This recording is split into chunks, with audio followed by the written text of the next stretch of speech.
Let's talk now to John Berger. He has written a book called Make Your Move. It is a dating book. What do you think of these seminars? I think the question is, why are there so many fabulous women who suddenly feel compelled to pay hundreds of dollars for these quick fixes to their romantic problems? And, as you heard from Mega's piece, the message that these women get is that they're bad at dating. I don't think they're bad at dating. I think there's a bigger picture here. For one, a lot of the women paying for these courses are university educated. There's a shortage of university educated men, in the US these days. There are 50% more women than men attending uni.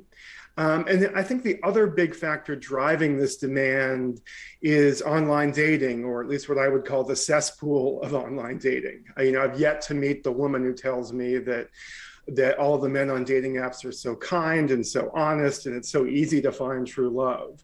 And my own view is singles would be better off getting off the apps entirely and dating people whom they actually know. But obviously, there's lots of money to be made telling people how they can do online dating better. Yeah.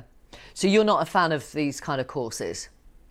No, I'm not. I mean, they're exploitative. You heard from the piece that the message to these women is that they're bad at dating. And to me, there's this bigger picture, these demographic trends that are making dating hard, especially for successful women in their 30s and 40s. Yeah, go ahead. Sorry, John, I didn't mean to interrupt, but at the end of that piece, the woman said, actually, my self-esteem has been boosted by this. So that is a good thing, isn't it?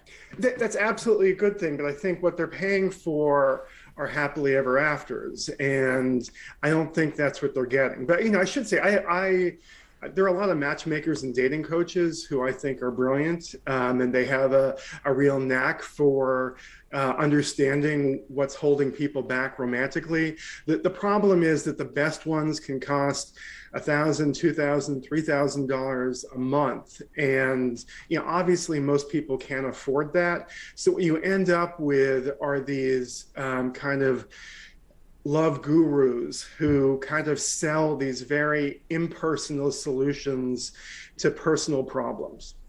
Is that, and are you not one of those? Because you've written a dating book. That's a fair point. But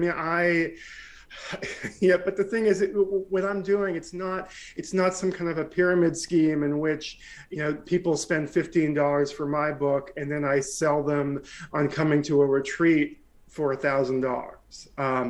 Obviously, if you want to buy a book, that's great. But most of these seminars have kind of a pyramid aspect to them, in which the first seminar is $500, and then on the last day you get a hard sell to attend the special retreat for $1,000, or something like that. But forgive me, aren't you all selling? It's like it's the self-help industry. You're all selling dreams, some of which are attainable and some aren't. Yeah, and that's a fair point. I'm not.